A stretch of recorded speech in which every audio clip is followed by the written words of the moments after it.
two older Disney World maps just to see what the parks looked like at that time. Oh, I actually have three. I take that back. Three older Disney Parks maps. So we have an older Magic Kingdom map, an Animal Kingdom map. I think these are from different years. And then a Disney MGM Studios map. I'm pretty sure that this MGM Studios map is the oldest because it has the Lion King, and not Lion King, I'm sorry, the Aladdin motorcade. Or I guess it was called the Motorcade of Stars. I'm not really sure because this hasn't existed for a while, so I think this might be the oldest one. So it looks like when you open it up, it's advertising FastPass. It says Poof, P-O-O-F,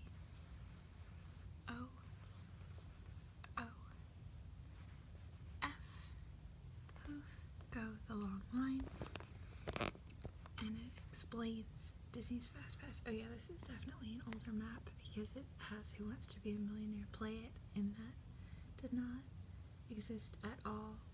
Like this was way gone by the time that I made it back to Disney World. So Disney's FastPass. Disney's FastPass service is free. Oh, I'm saying a D.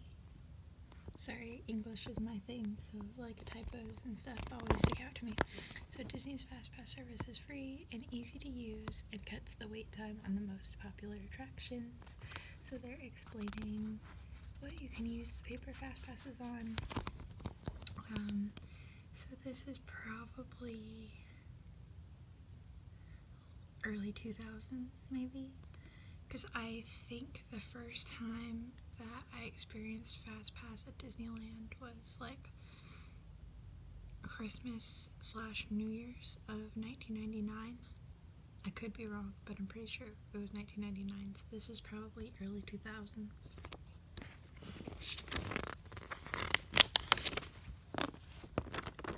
So if we open it up, this is from the 100 Years of Magic celebration, which I believe was in 2001.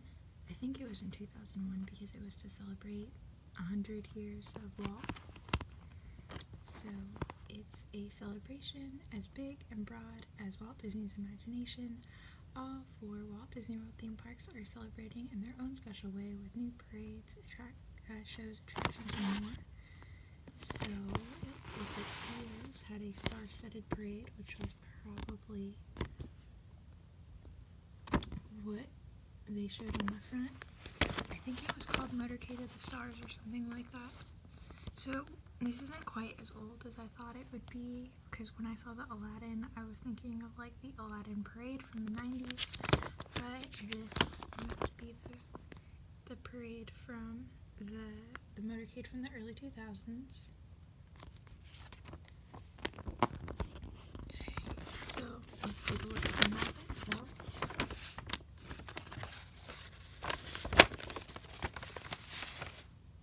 See if I can change the view a little bit here. Alright. So, 100 years Disney Stars and Motorcars Parade. Okay, Disney Stars and Motorcars. Then we have the back lot. Yeah, we've got the back lot, which was there for a pretty long time. It didn't shut down until 2014. And then we've got Muppets, the Balloon, Star Tours, Indiana Jones.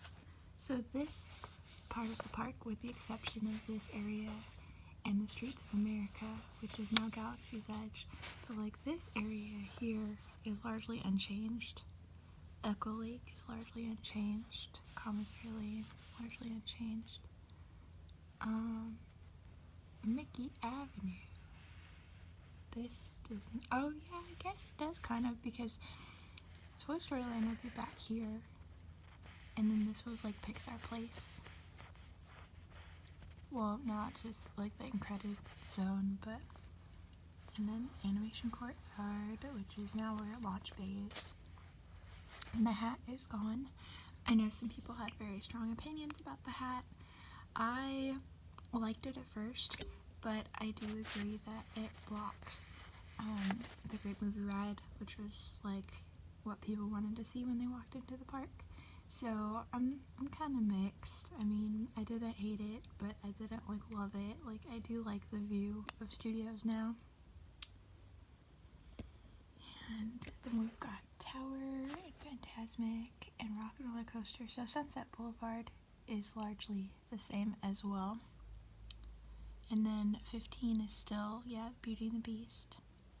So honestly, with the exception of like the expansions replacing the backlot tour, so with the exception of like the Toy Story expansion and the Galaxy's Edge expansion, most studios is largely unchanged from how it was in 2000 or 2001. Alright, so let's take a look at one of the other maps. Let's look at Animal Kingdom next because I wasn't aware that I had this one. So it must be the same time period because it also explains FastPass. So it explains how you put your ticket in, you get a return time, and then you can go back and get another one. And then it explains PhotoPass. So I guess PhotoPass started around the same time. I honestly never really paid attention to that. I didn't really start using PhotoPass until I got my annual pass in 2015. Because then they made it so that you could get free PhotoPass photos with your annual pass, and so now I use PhotoPass photographers all the time. But before I didn't really because I never wanted to pay for individual photos.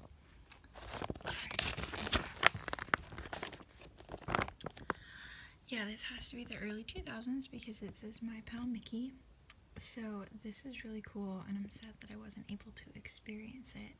But it's basically a plush Mickey Mouse, and he would interact with the environment. Like, he could use like I guess like the whatever those sensors are that you have in Magic Bands. I can't, it's escaping me right now, to know where you were, and he would give you location specific tips. But then there was also like an at-home mode, so you could still play with him at home, and he would like tell jokes and stuff. So the theme park edition does not work anymore. He won't interact with the parks anymore, even if you bring one of the older ones to the parks. But they still work on the at-home mode, I believe. So they didn't, I think this was only Disney World, and at the time when this came out, Disneyland was my home park. So I heard all about this, and I thought this was a really cool idea, but I never got to experience this. And then it talks about being a conservation hero. You can still get the conservation buttons today, but there's different designs. So let's see if Animal Kingdom has changed. So, granted, Animal Kingdom is probably the park that I visit the least. So, the last time that I spent any length of time there, I think was in maybe early 2019 or late 2018. So it's entirely possible that things that I think still exist don't. So I apologize for that. But, so in Africa we've got our safari, which this still exists. There's like stores in the Africa section before you go into the safari, and it was always fun to pick up shifts there because the costume for the cast members, you had two that you could choose from, because it's the Harambe, like this is supposed to be like a village, and so there were two different designs you could choose because it didn't have to be as like uniform because you could just look like townspeople. But anyway, they were like these flowy kind of muumuu dresses, and so it was like fun to pick up early morning shift there, because then you could wear whatever clothes you wanted to wear, like whatever your park clothes were underneath, like shorts and a tank top or something, and then as soon as your shift was over, you could just kind of take off your costume, put it in your bag, and then you could be a guest in the park. So I used to pick up shifts in like these shops over here all the time because it was just so convenient.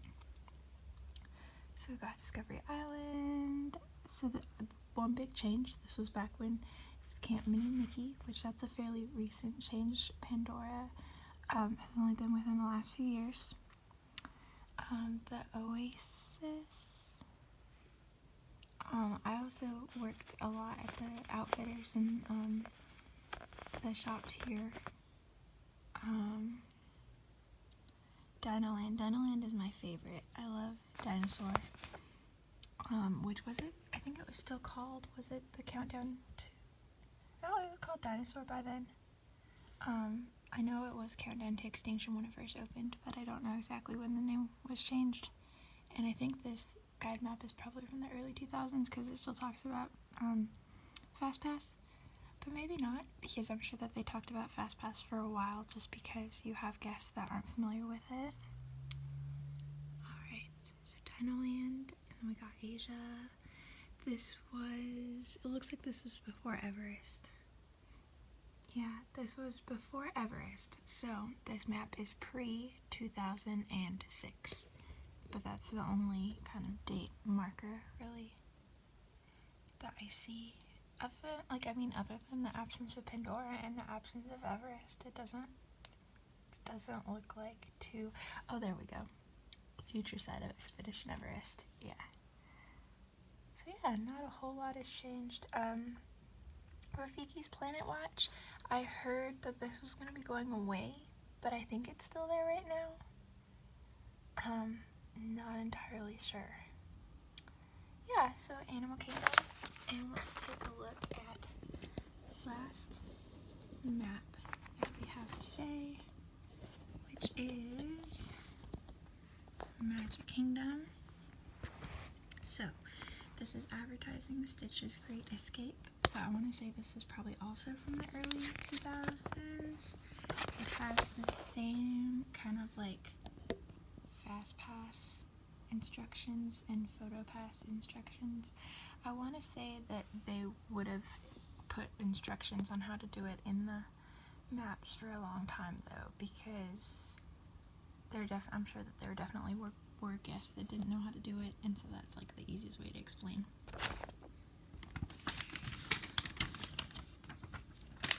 So, let's see.